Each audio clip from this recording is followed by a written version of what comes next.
乡亲大家平安，今仔日是新历的8月20，旧历的7月20，礼拜二。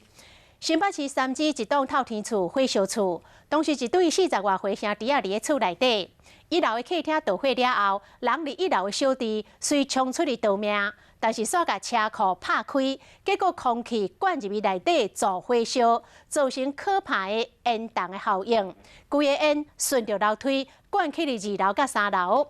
美丽的3楼便所的兄哥，互浓烟呛甲昏倒。虽然互救出来，但是已经未赴咯。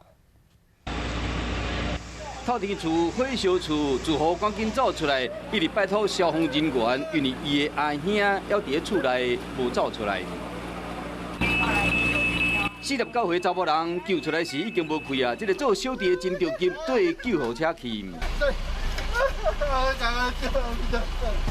在睡觉，就是前面就听到爆炸之后，我就赶快冲出来了。了解了解。那你哥哥那时候是在屋内就对了。在楼睡觉。哦，在楼上。那你是在哪里睡觉？我在1楼客厅，我就听到狗在叫，一打开门就火车。楼上一家伙5个人在做伙，老爸老母甲小妹早就出门做生意，无伫咧。后头的当时，因为透天厝的楼梯是直通的，火炭了真紧，导火点应该是伫1楼的客厅，连带2楼嘛烧着。3、4楼是熏到乌噜噜，这个死者秘入已经可能是和乌烟杂甲分去。他弟弟可能一起在把后面车库的那个铁门打开了，一打开中间那个空气进去，烟囱效应一下子要整个3楼。随手要关门，让浓烟不至于扩散到另外一个区块。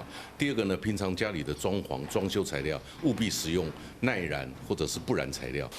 消防局提醒讲，阳台唔通囤物件，偏偏讲导火时愈烧愈严重，要每一个房间拢应该斗警报器，愈早侦测到，就会使增加逃生机会。